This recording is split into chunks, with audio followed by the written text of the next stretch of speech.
then you can see the barbarism of the ruling elites. And one sec.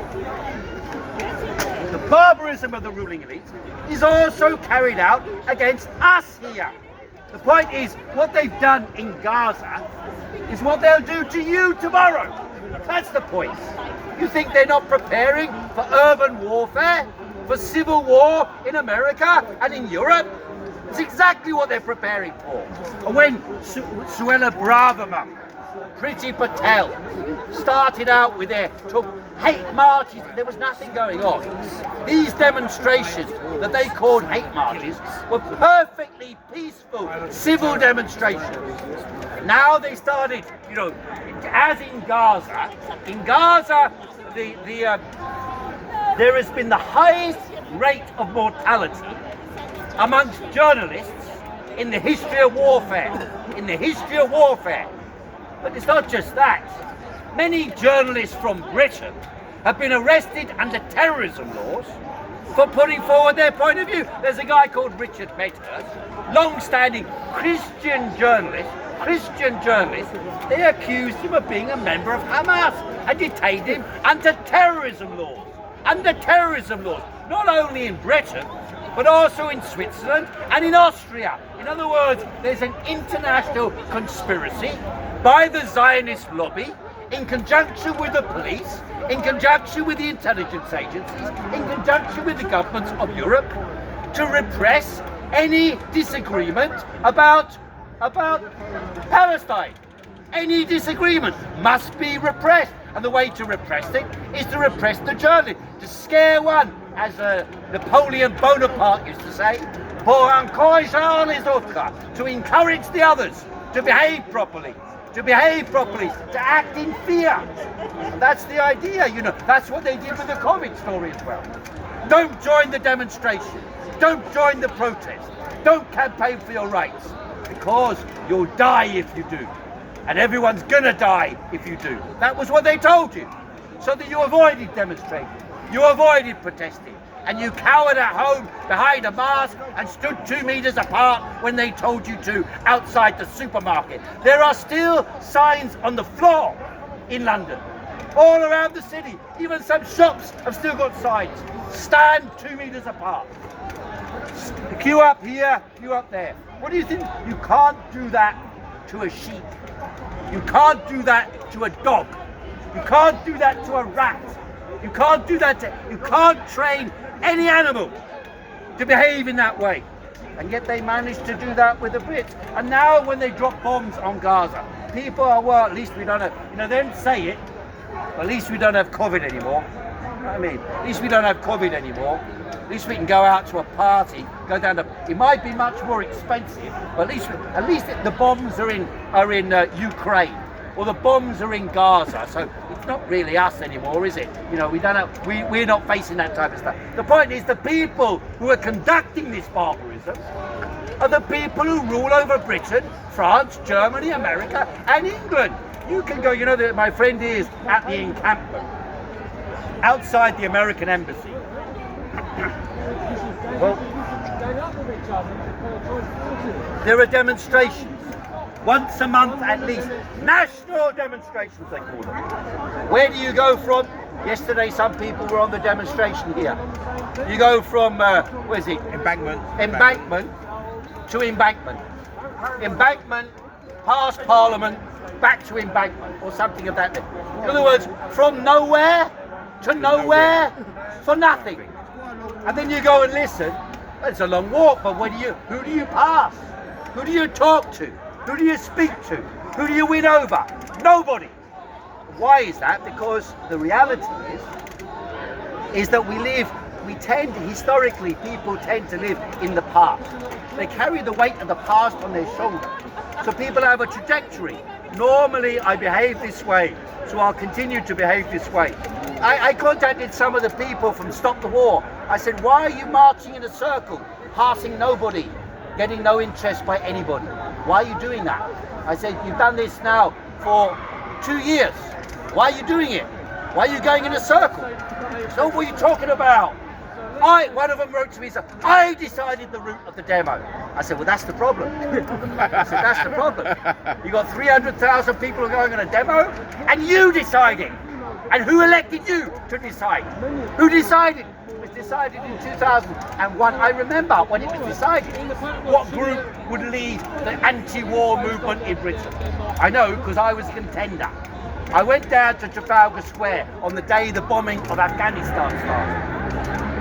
And I had enough money at that time to buy a reasonable amplifier. So when the crowd gathered at Trafalgar Square, I said, okay, we're Speaker's Corner against the war. Who wants to get up and speak? And lots of people got up and spoke.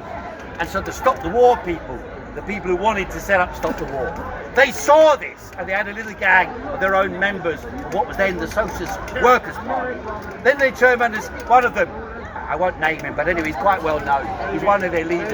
Okay, Chris Nyman.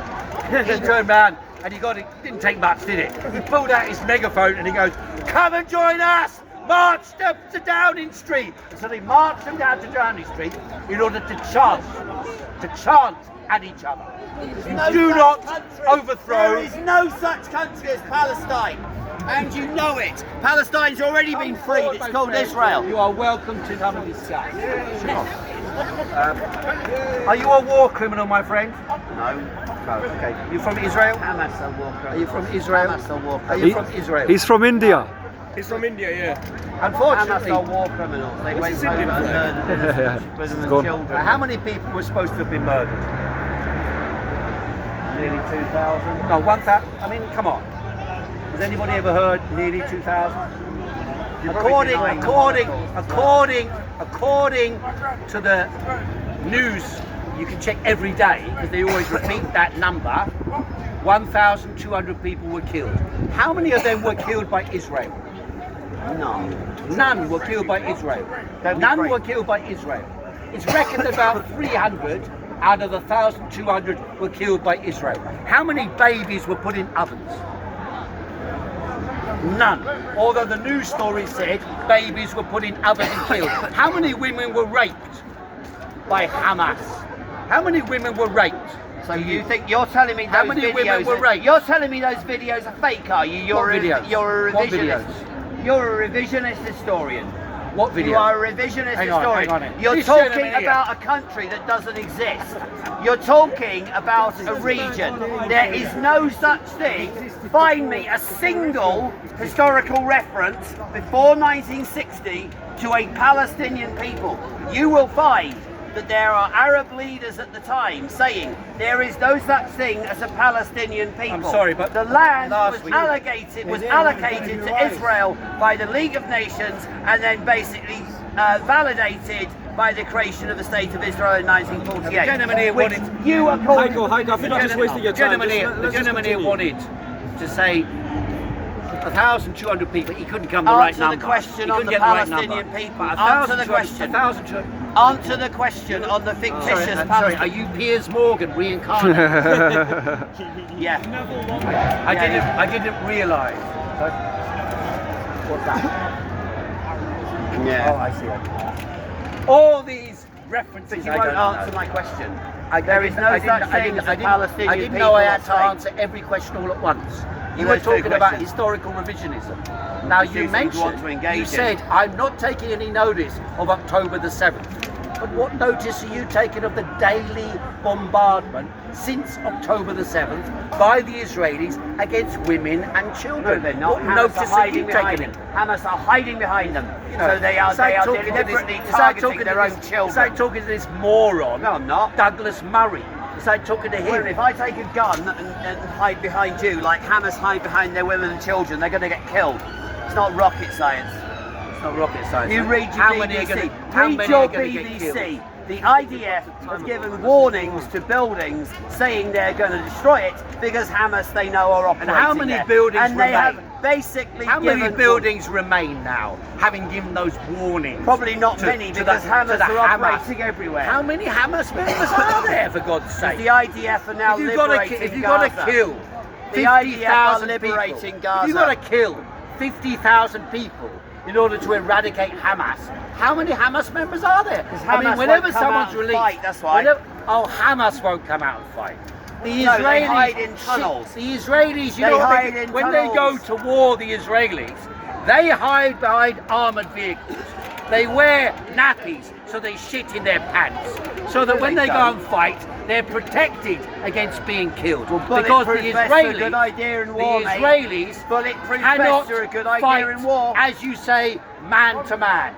Rather, they go around slaughtering women and children Yeah, and on a daily basis. On a daily hide basis. in schools and hospitals. Hamas hide AK-47 How many schools in are there? hospitals. How many hospitals are left? Well, not in Gaza? surprising if they're How many conducting are left? military occupation. So how are they? military So how are activity they there. using the hospitals? You're talking Women rubbish. at the hospitals have been You're blown up. talking rubbish. The schools have been blown up. The women have been killed. The children have been killed. Does it matter to him? No, because he's been indoctrinated. He's been indoctrinated to repeat bullshit after bullshit after bullshit. And you might remember, during the COVID story, people were also talking bullshit, bullshit, bullshit. And eventually they came to believe their own story.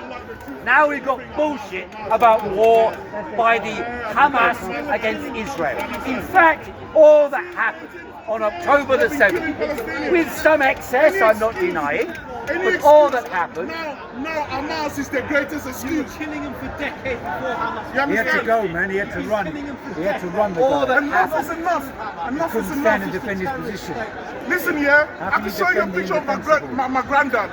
Fought Second World War to liberate Israelis. British people, African people fought that war to liberate the fucking Jews from the concentration camp. In actual fact. Now they died for nothing. They died for nothing because they're the one committing genocide now. And they killed the British. You understand? They're the biggest One point terrorists is in the not world. true. My friend, They're my the friend, biggest my friend, my terrorists in friend. the world. One point here, nobody fought the Second World War to liberate the Jews. Nobody. The idea the Brits were fighting to liberate the is a lie. The idea the Americans were fighting to So liberate who the Jews liberated them, is then? also a lie. And by the way, they talk about how many millions of Jews died in the Second World War. lies. How many Soviets died? Exactly. How many In Roma the died? millions, in the millions. Didn't hear about that. In the millions. Some 20-something million Soviets died, and then they wonder why the Soviets feel threatened by the incursions of NATO up until their border. They wonder why the Russians are fighting. They're fighting because they remember their parents and grandparents died in the Second World War, and it is contrary to the lies you were told last weekend. But the thing is, The war was not fought between Britain and Germany. It was not fought between America and Germany. The war was fought between Russia and Germany. That's where 70% of the German army fought against Russia. And the Russians defeated the Germans in the Second World War. Everything else is bullshit.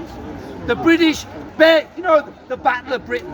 How about The the Battle of SAS? Britain compared with Kursk, compared with Stalingrad, where people fought inch for inch, dying in thousands in the freezing cold. That was warfare, by the mass against the mass. And the Germans were smashed. And when the Germans were smashed, that's when the Americans, that's when the British suddenly marched into Europe and say, we liberated, we freed. And what happened after the Second World War? After the Second World War, many of the leading Nazis in Germany were given passports to go to South America or go to the United States and work for the CIA, and work for the American intelligence agencies. And the British, by the way, don't forget the King of England, before the Second World War, was a supporter of Adolf Hitler, a supporter of it. There's pictures of Queen Elizabeth doing Nazi salutes when she was a child, trained by her father with her, or uncle. So, and the British, by the way, at that time, when the Nazis were killing Jews in Auschwitz, the British killed, at the same time, the British killed 3 million people in West Bengal, starved them to death. Now, when did that guy turn around about Hamas? Hamas on October the 7th broke out of their concentration camp.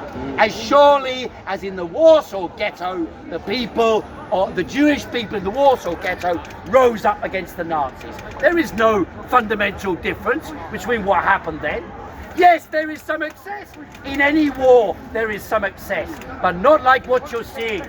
The disproportionate relationship between Hamas killings and the killings by the Israeli state, and supported, sadly, supported by the overwhelming majority of those who live in Israel. But don't forget, those who live in Israel today, huge numbers of them are recent immigrants.